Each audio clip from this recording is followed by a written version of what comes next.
Philadelphia, Pennsylvania.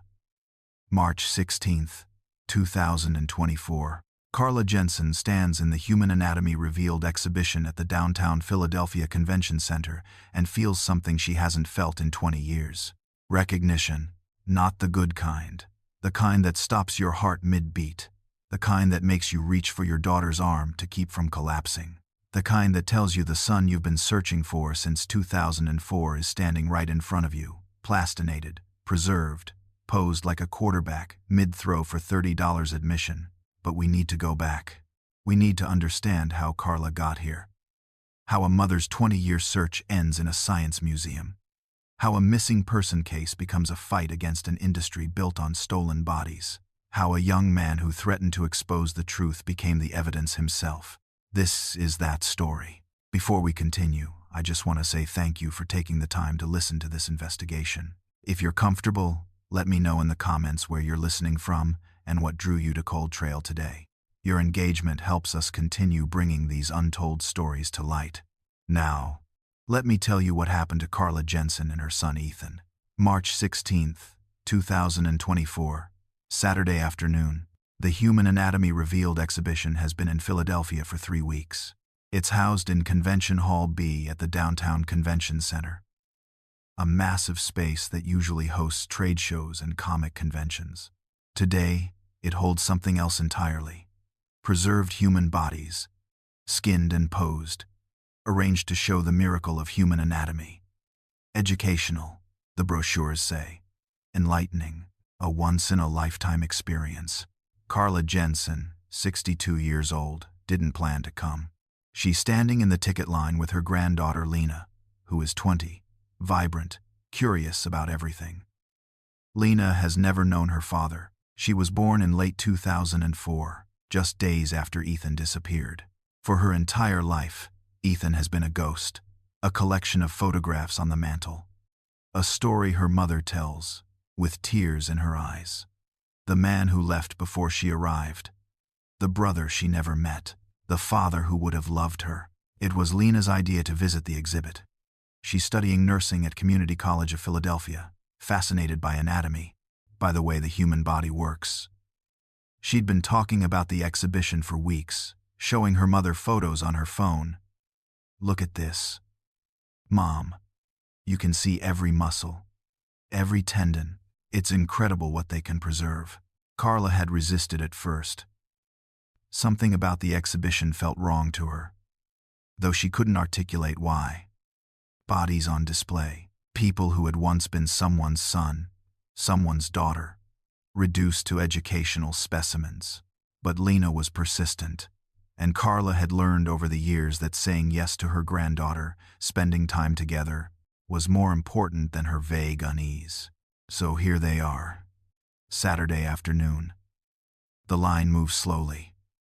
Families with children, college students with notebooks, elderly couples holding hands, all of them curious, eager to see what lies beyond the black curtains at the entrance. Carla pays for 2 adult tickets, $50 total. The attendant, a young man with a bored expression, tears their tickets and waves them through. The first room is dim, lit with strategic spotlights that draw the eye to each specimen. The walls are painted black. Classical music plays softly through hidden speakers, something meant to feel reverent, dignified. There's a smell in the air, faintly chemical, like formaldehyde mixed with something synthetic. Lena moves ahead, excited, her phone out, taking photos. Carla follows more slowly, her arms crossed over her chest. She reads the placards, tries to appreciate the educational value. This specimen shows the circulatory system. This one shows the nervous system. This one, a full body with the skin removed, shows the interconnection of muscle groups. They were people once, Carla thinks. Someone loved them. Someone is missing them. They move through the cardiovascular room, the respiratory room, the digestive system room. Lena is enthralled, pointing out details, reading every placard aloud. Carla is patient, supportive, though her unease is growing with each display. Then they enter the athletic performance room.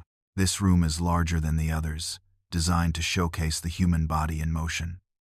There are specimens of runners, their legs frozen mid-stride to show the flex and extension of muscle. A gymnast, bent backward in an impossible arch.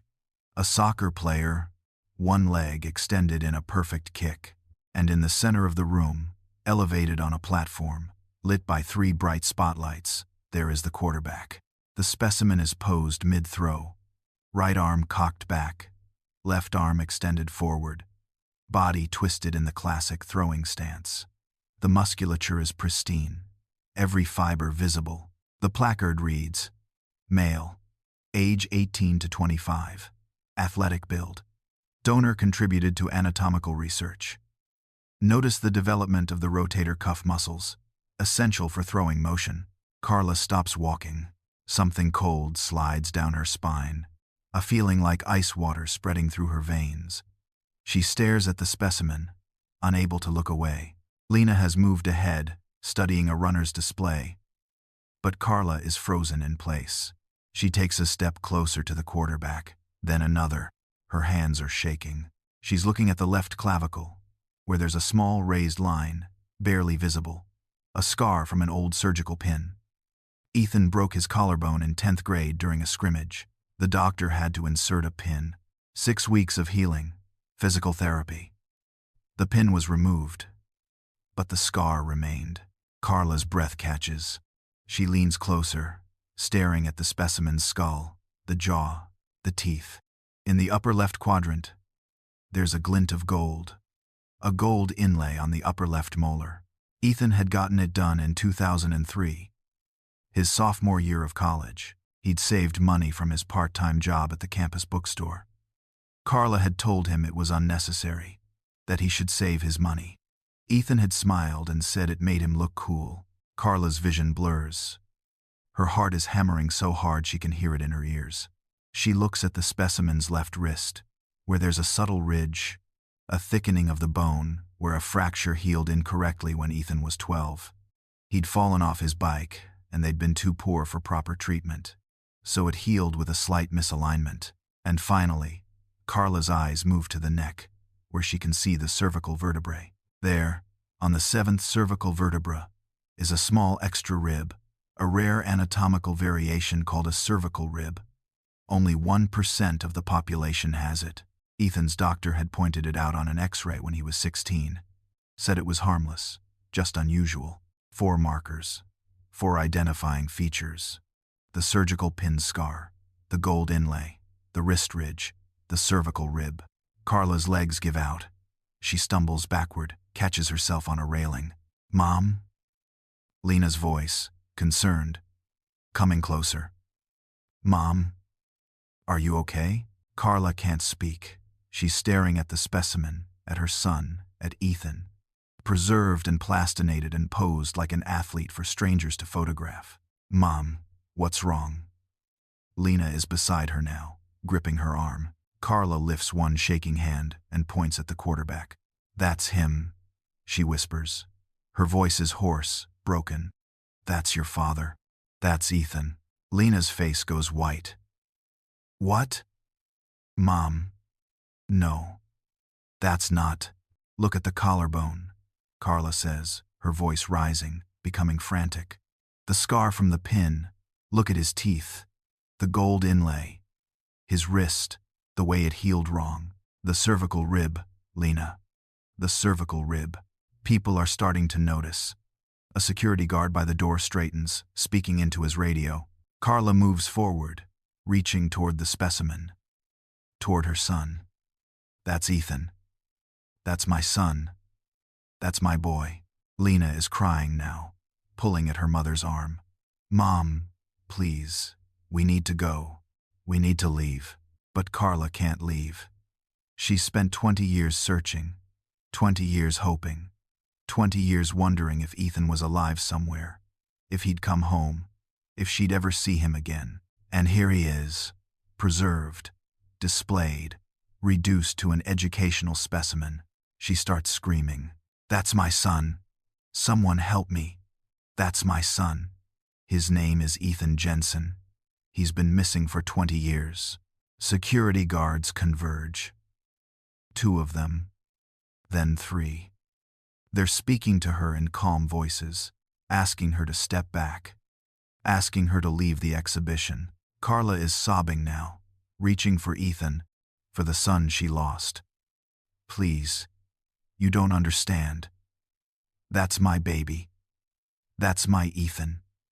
Please. The guards are gentle but firm. They escort her toward the exit, Lena following behind, her face streaked with tears. Around them, dozens of phones are raised, recording the scene. The viral video is already uploading before Carla reaches the parking lot. Outside, in the harsh March sunlight, Carla collapses against her car. Lena holds her, both of them crying, both of them broken by what they've seen. Inside the convention center, the Human Anatomy Revealed exhibition continues. Visitors walk through the athletic performance room. They take photos of the quarterback, admire the detail of his preserved musculature, read the educational placard. No one mentions his name. No one says he was stolen. No one tells them that the man frozen mid-throw was once someone's son, someone's almost father, someone who had plans and dreams and a future. No one tells them he was murdered for knowing too much. But Carla knows, and she's not going to stop until the whole world knows too. September 12, 2004. 20 years earlier, Ethan Jensen walks out of the Temple University Library at 9:47 p.m. He's 19 years old, a sophomore studying criminal justice, 6'1" with his mother's dark eyes and his father's athletic build. He's carrying 3 textbooks in his backpack and a secret that's been eating at him for 2 weeks. His girlfriend, Sarah, is 3 months pregnant. They haven't told anyone yet. They're scared, but they're planning. They're going to make it work. Ethan texts Sarah from the library steps. Heading to meet someone. Be home by 11. Love you. He doesn't say who he's meeting. Doesn't explain why. Sarah texts back a heart emoji. It's the last message he ever sends. By midnight, Sarah is worried. By 2 a.m., she's calling Carla, Ethan's mother, her voice shaking. By dawn, they're at the police station filing a missing person report. The detective, a tired man with coffee breath, takes notes, but his eyes are skeptical. He's heard this story before. College kid, probably partying, probably ran off with friends, probably embarrassed to come home.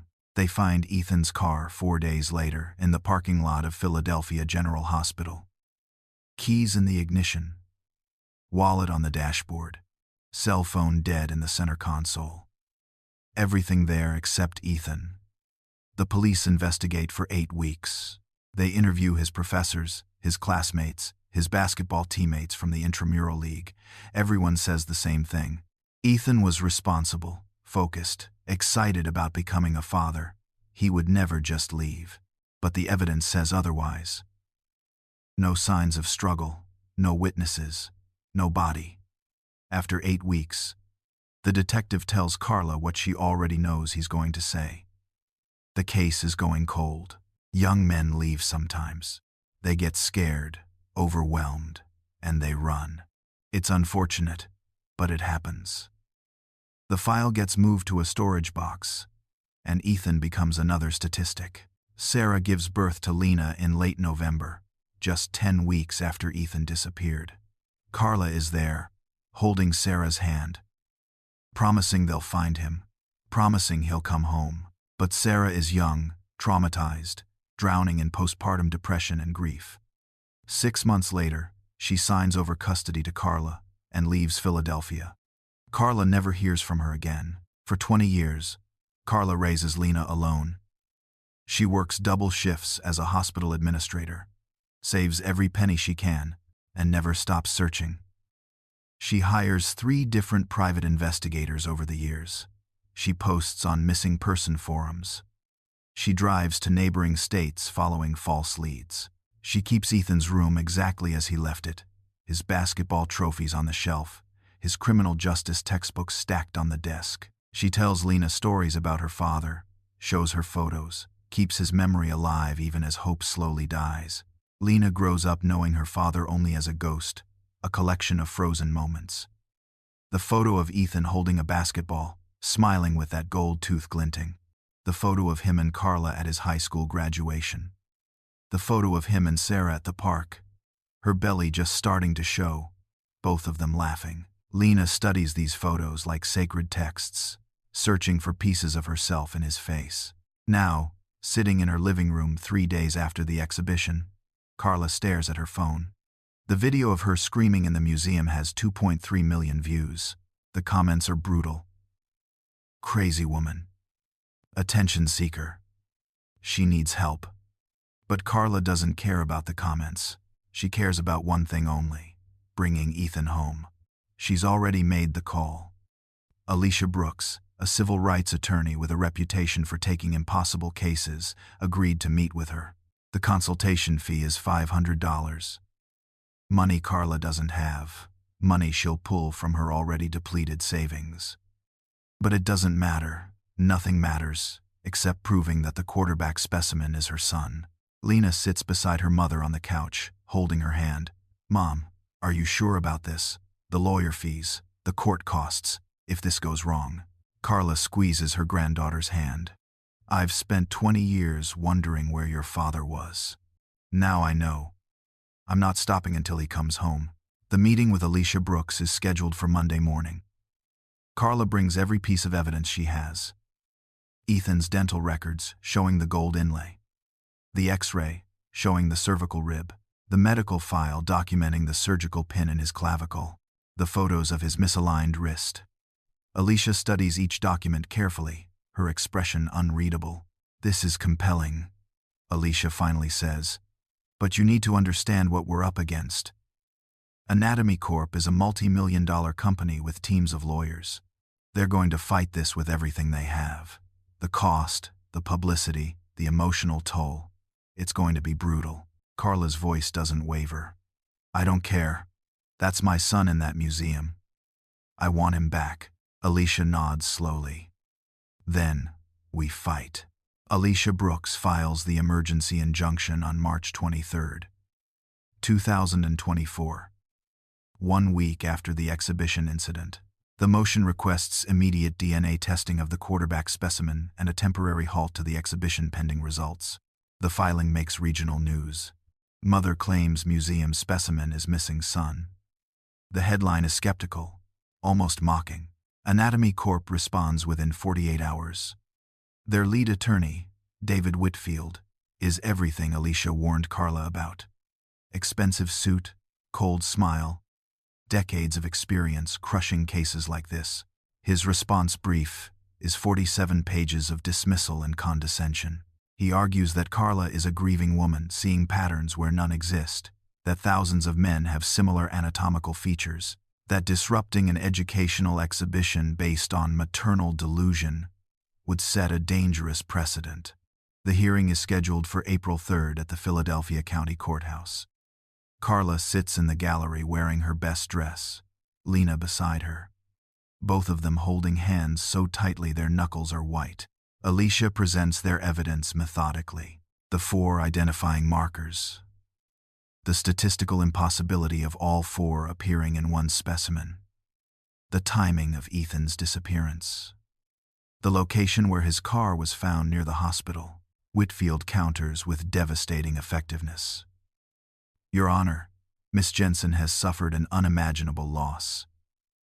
Surgical pin scars are common.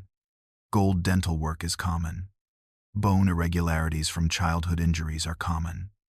And cervical ribs, while rare, occur in 1% of the population. That's over 3 million people in the United States alone. To suggest that this specimen is her son based solely on these coincidental similarities is not just scientifically unsound, it's cruel to offer her false hope. He pauses, letting his words sink in. Furthermore, Anatomy Corp maintains strict ethical standards. Every specimen in our exhibitions comes from verified donors who consented to anatomical research. We have documentation. We have chain of custody. What we don't have is any evidence supporting Miss Jensen's claims beyond a mother's desperate need for closure. The judge, a thin woman in her 60s with reading glasses perched on her nose, listens carefully. She asks pointed questions. She reviews the evidence. Motion denied. The court finds insufficient evidence to warrant DNA testing or disruption of the exhibition. While the court sympathizes with Miss Jensen's situation, we cannot grant injunctions based on anatomical similarities that, while notable, are not conclusive. The exhibition may continue as scheduled. Carla feels the words like physical blows. Insufficient evidence. Motion denied. The courtroom tilts around her. Lena is crying silently beside her, and Alicia is already gathering papers, preparing the appeal, but Carla can barely hear through the ringing in her ears. Outside the courthouse, reporters swarm. Miss Jensen, do you accept the judge's ruling? Are you going to continue your case? What do you say to critics who claim you're seeking money? Carla pushes through them without answering, Lena guiding her to the car. The media coverage that night is brutal. The story goes national, but not in the way Carla hoped. Social media erupts. She's just looking for a payday. Anatomy Corp should sue her for defamation. This is what happens when grief makes you delusional. The comments section under every article is a wasteland of cruelty. Carla reads them all. Each one, another weight on her chest.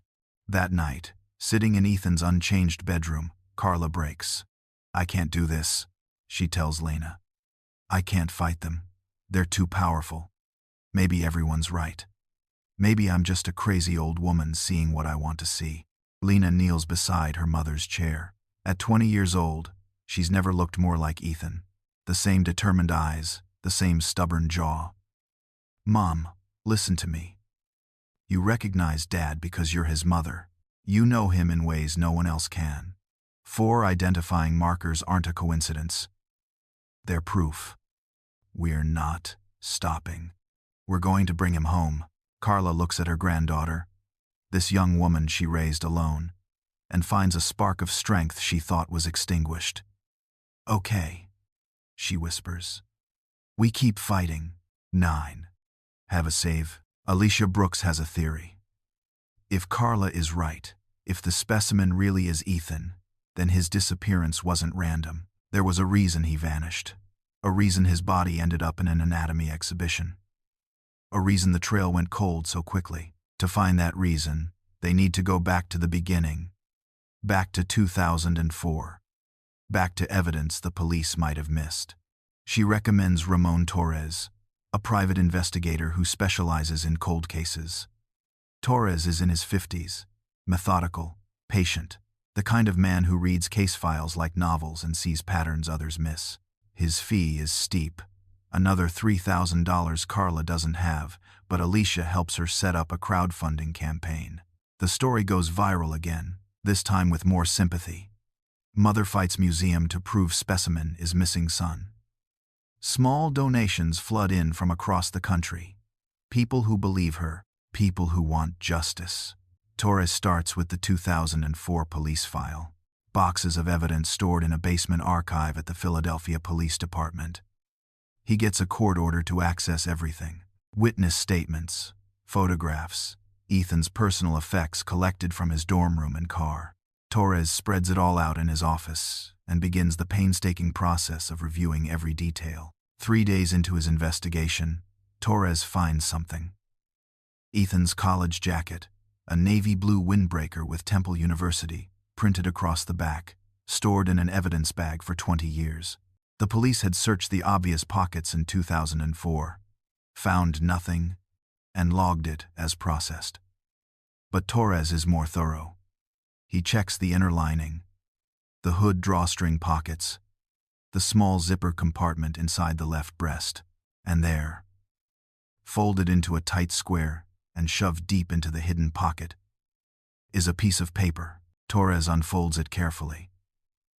It's a handwritten letter, the paper yellowed with age. The ink slightly faded but still legible.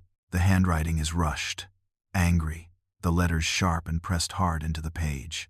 It's dated September 8, 2004, 4 days before Ethan disappeared. Torres reads it once, then reads it again, his pulse quickening with each word. The letter is addressed to Professor G, and it's explosive. Ethan writes about an investigation he's been conducting as part of an independent study project for his criminal justice class. He'd been researching missing persons cases in Philadelphia and noticed a pattern. Dozens of unidentified bodies had passed through the Philadelphia Municipal Morgue over the past decade. Bodies that were supposed to be cremated or buried in Potter's Field. But according to morgue records, many of those bodies had disappeared from the system entirely, their tracking numbers ending with no final disposition recorded. Ethan had followed the trail. He'd interviewed morgue workers, researched death certificates, cross-referenced records, and he'd discovered something horrifying. A black market operation selling unclaimed bodies to anatomy research companies. Bodies of the homeless, the unidentified, the forgotten. Bodies no one would miss. The letter names the person running the operation. Professor Glenn Schmid, a Temple University anatomy professor who also worked as a consultant for the city morgue. The letter's final paragraph is a threat. "I know what you're doing, Professor G. I have documentation. I have names. I have proof. If you don't shut down this operation immediately, I will expose everything. I will take it to the police, to the media, to anyone who will listen. You have 48 hours to respond." This ends now. Torres calls Alicia immediately. Alicia calls Carla. Within hours, they're all sitting in Torres's office. The letter spread out on the desk between them. Carla's hands are shaking as she reads her son's words.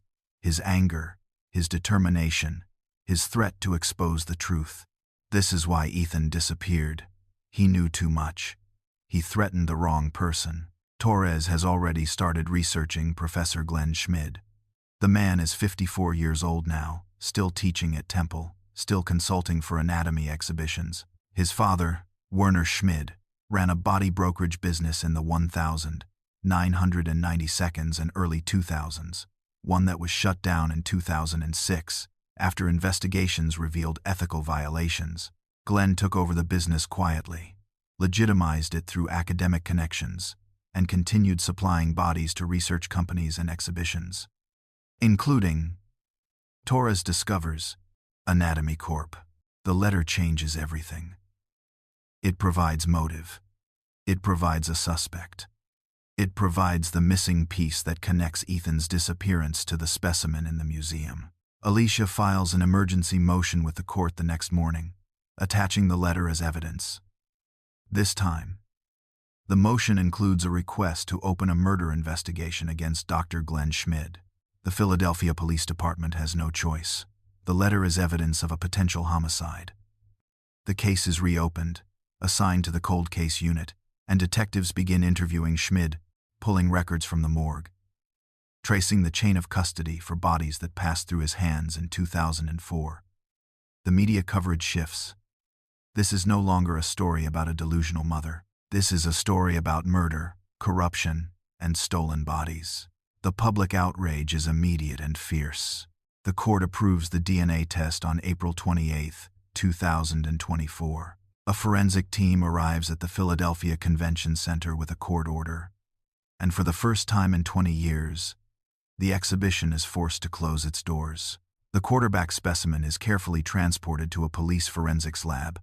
Tissue samples are taken from the specimen, and Carla provides a DNA sample for comparison.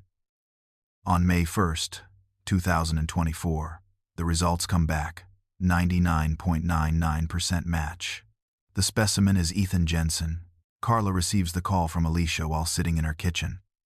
She doesn't cry. She doesn't scream.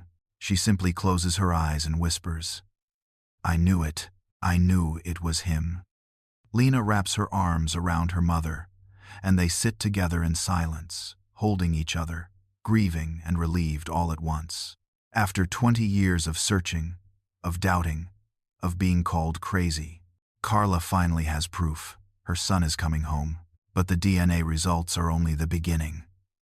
The police investigation into Dr. Glenn Schmid intensifies, and what they uncover is more horrifying than anyone imagined. Detectives obtain a warrant to search Schmid's home and office. They find records dating back to 2004, Meticulous logs of bodies acquired through the municipal morgue, bodies processed, bodies sold, and there, in a locked file cabinet in Schmid's basement office, they find the documentation for Ethan Jensen. The records show that Ethan's body arrived at a private facility owned by Schmid on September 13, 2004. Just one day after his disappearance. There's no death certificate, no morgue intake form, no legal paperwork, just a handwritten notation. Male, 19, excellent condition, processed for plastination. The file contains photographs of the process, clinical and detached, showing Ethan's body being preserved, dissected, plastinated. And there, in the corner of one photograph, is Dr. Glenn Schmid himself, wearing surgical scrubs, personally overseeing the work. The implication is devastating. Schmid didn't just order Ethan's murder. He didn't just cover up the crime. He personally transformed Ethan into an educational specimen, erasing his identity, stripping his humanity, and putting him on display for profit. Ethan threatened to expose Schmid's operation, so Schmid silenced him and turned him into inventory. The police arrest Dr. Glenn Schmid on May 5, 2024. The charges include first-degree murder, conspiracy, body trafficking, and desecration of human remains. The case makes national headlines. Anatomy professor arrested for murder, turned victim into exhibition specimen. The public is horrified. Anatomy Corp's stock plummets. Other exhibitions across the country face scrutiny, investigations, protests. The entire industry is exposed as corrupt, built on stolen bodies and falsified consent forms. Carla watches the news coverage from her living room, Lena beside her. They see Schmid being led out of the police station in handcuffs, his head down, refusing to answer questions. They see protesters outside the convention center demanding the exhibition be shut down permanently. They see interviews with other families who now suspect their missing loved ones might be among the specimens. The legal battle transforms into something bigger than Carla ever imagined. It's no longer just about bringing Ethan home. It's about exposing an entire system of corruption, about holding corporations accountable, about demanding dignity for the dead. Anatomy Corp offers Carla a settlement, a massive payout, 8 figures, enough money to secure her future and Lena's future for generations. But the settlement comes with a non-disclosure agreement, a demand for silence. Carla reads the offer in Alicia's office. She thinks about the money, about how much easier life would be, about college tuition for Lena, about retirement, about security, and then she thinks about Ethan. About the letter he wrote threatening to expose the truth. About how he died fighting for justice. She looks at Alicia and shakes her head. No. We go to trial. The world needs to know what they did. The release of Ethan's remains takes another 3 weeks. There are legal procedures, forensic documentation, chain of custody forms that need to be signed and countersigned. The specimen that was once displayed as male, age 18 to 25, athletic build, is carefully reversed through the plastination process as much as possible, restored to something that can be buried with dignity. It's not perfect. 20 years of preservation have changed him in ways that can't be undone. But he's no longer a specimen. He's Ethan again. Carla holds the funeral on May 29, 2024. Exactly 20 years, and 17 days after Ethan disappeared. It's a small, private service at Laurel Hill Cemetery. Just Carla, Lena, Alicia Brooks, Ramon Torres, and a handful of Ethan's old friends who never stopped wondering what happened to him. There are no reporters, no cameras, no crowds. Just family and those who loved him, finally saying goodbye. The casket is closed. Carla places a photograph on top. Ethan at 19, smiling with that gold tooth glinting. His whole future ahead of him. Lena reads a letter she wrote to the father she never knew, her voice breaking but steady. You fought for truth when it would have been easier to stay silent. You saw injustice and refused to look away. I'm proud to be your granddaughter. I promise to finish what you started. Carla doesn't speak during the service. She stands beside her son's casket with her hand pressed against the wood, tears streaming down her face, and she makes a silent promise. This isn't the end. This is only the beginning. The trial is set for September 2024. Dr. Glenn Schmid faces multiple charges, and the prosecution's case is built on the mountain of evidence Ramon Torres uncovered. But more importantly, the trial will expose Anatomy Corp's complicity, their falsified donor consent forms, their willingness to accept bodies without proper documentation, their decades of profiting from stolen remains. The case has already sparked congressional investigations into the body donation industry. New legislation requiring stricter oversight, and a wave of civil lawsuits from other families who suspect their loved ones were trafficked. Anatomy Corp's legal team makes one final attempt to avoid trial. They increase their settlement offer to Carla, this time to $12 million.